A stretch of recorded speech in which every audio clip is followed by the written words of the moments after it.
তথাপিতো আপোনালোকে যেহেতু সুধি থাকে সেইকাৰণে মই উত্তৰ দিব খুজিছো মে মাহৰ প্ৰথম সপ্তাহত পোষ্ট গ্ৰেজুৱেট আৰু গ্ৰেজুৱেট টিচাৰ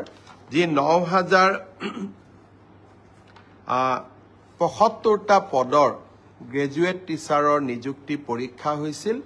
তাৰ ফলাফল সেৱাই ঘোষণা কৰিব কিন্তু তাৰ পিছত আপোনালোকৰ ডকুমেন্ট ভেৰিফিকেশ্যন হ'ব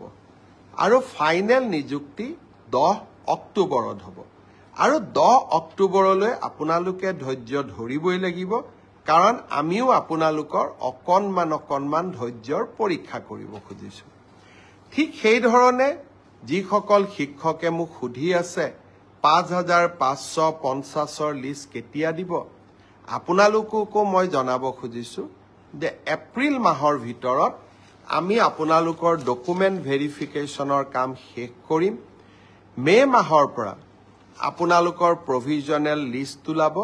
কিন্তু নিযুক্তি 10 অক্টোবৰত হ'ব আৰু তেতিয়ালৈকে আমি সকলোৱে ধৈৰ্য ধৰিম